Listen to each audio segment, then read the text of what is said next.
This would be absolutely insane. As in a recent article published by The Athletic, they highlight two potential upcoming free agency targets for the Leafs.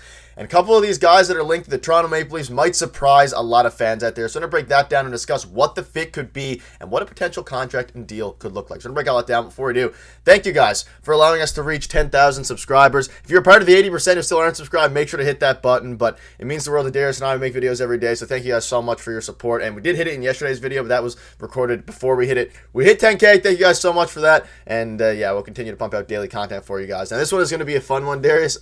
This was in an article posted by The Athletic, and there's a lot to go over in this article. There might even be a second part of the video in the future on the rest of it. But they basically highlight the Toronto Maple Leafs needs this offseason, needs maybe even into the future, and a couple of names that they brought up by an athletic insider kind of is very crazy. And we're going to start with one here. One such theoretical is pending UFA Steven Stamkos. Stamkos is actually 6 months older than Tavares and has played the wing a bunch of recent years, so even that fit isn't without questions. Now, again, it's basically an article using a bit of inside information based on what he knows, using a bit of his own opinion about who potentially could be fits for the Toronto Maple Leafs. We're just going to start with this one. We'll get into some of the more stuff after. They linked the Leafs to Steven Stamkos. We've discussed it would be a great power play option, would help and boost the Leafs' goal scoring in the playoffs. We would assume he is old like Tavares, but I mean, I'm kind of all for this, to be honest.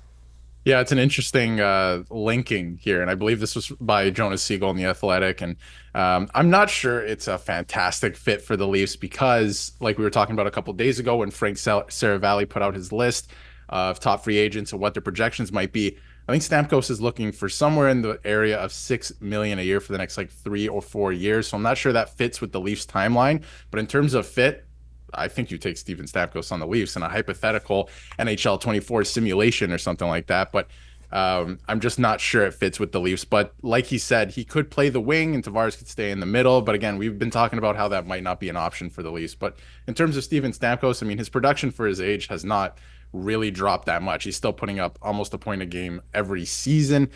He's just been fantastic. He's great on the power play, like you said, even though I think the Leafs power play is fine without him, or it should be hypothetically if they were to fix it. You have the personnel there, so I'm just not sure it's a fantastic fit. I could see him going somewhere else, but I wonder if he takes that hometown discount everyone's talking about to come to the Leafs. I doubt it. I doubt it very much, but I think it's interesting that he's at least linked, and I know a lot of Leaf fans have been talking about it, or at least thinking about it, so it's pretty interesting. Yeah, I mean, he's still a 40 goal, depending on the season. Last year, he scored 40 goals. The year before, almost 40. Like, he's still an elite player. He's 2 years removed from a 100-point season and even an 80-point season last year. So he's a better player at this point in his career than John Tavares is, obviously. But the question is, would it make sense for the Leafs? I mean, I don't know. In theory, it would add some more firepower. Is that what the Leafs necessarily need? No, but we see that they flared out in the playoffs each of the past however many years, really since 2018. And hopefully, if they do end up getting Stamkos, that could help with that fit. And yeah, I'm not 100% sure that they want to go that route. But what route they could potentially go is next summer, which we'll discuss now and also discuss, I'm sure, next summer. The Leafs could set their sights much higher for free agency when Tavares' contract expires with Leon Draisaitl, and he can sign an extension with the Oilers on July 1st. Now, it is most likely that he does sign an extension with the Edmonton Oilers. They're obviously playing great right now. They might make a run in the Stanley Cup. They could win it this year for all we know. But Darius, linking the Leafs a little bit to, now this one I think is a bit more of a rumor than a linking, but to Definitely. Leon Draisaitl, not a report, Leon Draisaitl would be absolutely absurd, I guess, is the word, and it's fun to talk about this stuff now. And again, it's with the pending John Tavares contract expiring, the cap hit going up, the Leafs in theory saving a lot of money once the contract expires after this upcoming season. I mean, Draisaitl, words can't explain this enough. I would love him on the Leafs. Every team in the NHL would want a Leon Draisaitl. Does it make sense for him to come to the Leafs? I don't know. Probably not, and this is a year out, but I did want to touch on this because, I mean, why not? The Leafs were linked a little bit to Leon Draisaitl, one of the best players in the NHL. There's a lot with Draisaitl. He's a top 10 player in the NHL, arguably top 5 player in the NHL. What's his next contract look like? If you're the Leafs, again, you're probably going to fall into the same problem you're in right now with the core 4 situation because he's going to want like $13 million or something like that, which is deserved. But hey, This would fix your center problem immediately with Tavares coming off the books, but I don't know if it makes sense. But I do see a world where if the Oilers lose in this conference final that's happening right now and they don't do anything significant next year, I could see him leaving the Oilers because the Oilers haven't been able to build a team that's competitive when it really matters, like the conference final and the final, to get to the point where he could possibly win a championship. So I could see him leaving Edmonton if those things were to go wrong, but there's still a couple wins away from the Stanley Cup final here. So I wonder if he ends up staying because they are a competitive team. But to link him to the Leafs, that's a big rumor. I'm not sure he would leave to come to the Leafs, but it's fun to think about. Yeah, Stamkos is much more likely and more recent. Obviously, he's a free agent now. But yeah, I don't know. Very interesting from Leon Draisaitl. If you go into the article, it kind of gives some hints into what the Leafs could be looking to do going forward. And you mentioned the center situation here. It says maybe in adding a legitimate center, whether via free agency or trade, the Leafs can finally lighten Tavares' workload. And that's kind of the focus of the article. And it's kind of been the focus of Leafs talk as of late is John Tavares. We saw him play with Team Canada. He played very good.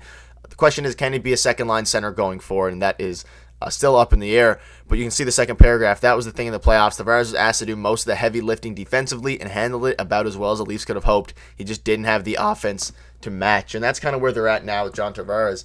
I don't know if you have any thoughts on the current John Tavares situation. Obviously, we know he's hopefully and most likely going to take a hometown discount. Not even a discount, just a pay cut because he deserves to not get paid as much as he's making right now, obviously, after he's entering his 35-year-old season.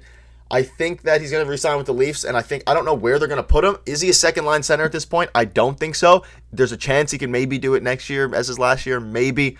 But they need to add more center depth, and that is something that we've been focusing on and something that's very, very true, especially with Mitch Marner.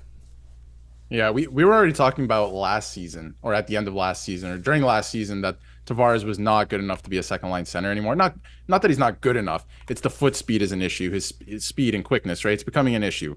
But it wouldn't be an issue if you moved him to the wing, but you have to fill that spot first. So I think everything comes down to Mitch Marner this summer. Do they move on from him? Because we know they're not going to move on from John Tavares. It just doesn't make sense logistically. It's not going to happen.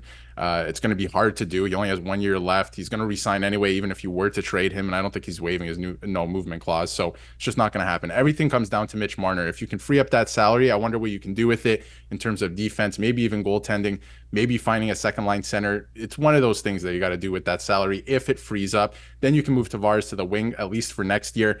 I think the most likely outcome anyway is he stays at second line center next year. And then the year after, when he resigns, which I think is the most likely outcome as well, because I think he's going to stay a Leaf for the rest of his career, he either moves down to a third line center spot or he moves to the wing full time, whether that be second line or third line. Because wing at this point in his career, like we see it with Stamkos, he was a center. They moved him to the wing and he's still putting up points like that, right? He's still a point a game player and putting up amazing points. So if you can move a guy like that to the wing, I think Tavares could still be very exceptional at his age. It's just the center position is very hard in the NHL, so it's going to be interesting to watch. A lot of moving pieces for the Leafs this summer, and we'll keep you updated. Yeah, and it all comes down to this right here. Mitch Marner, will he return? Will the no movement clause be moved, be waived? Craig Berube, new leadership, all these things are question marks going into the next season, but there's no short of news for us to cover, so make sure to hit the subscribe button and stay tuned for that. Thank you again for allowing us to hit 10,000 subscribers. Let us know, would you like a Steven Stamkos reunion, and do you think that Leon Draisaitl is a bit of a pipe dream? Probably is, but it's fun to talk about anyway. That'll wrap it up. Thank you guys for watching. We'll see you tomorrow.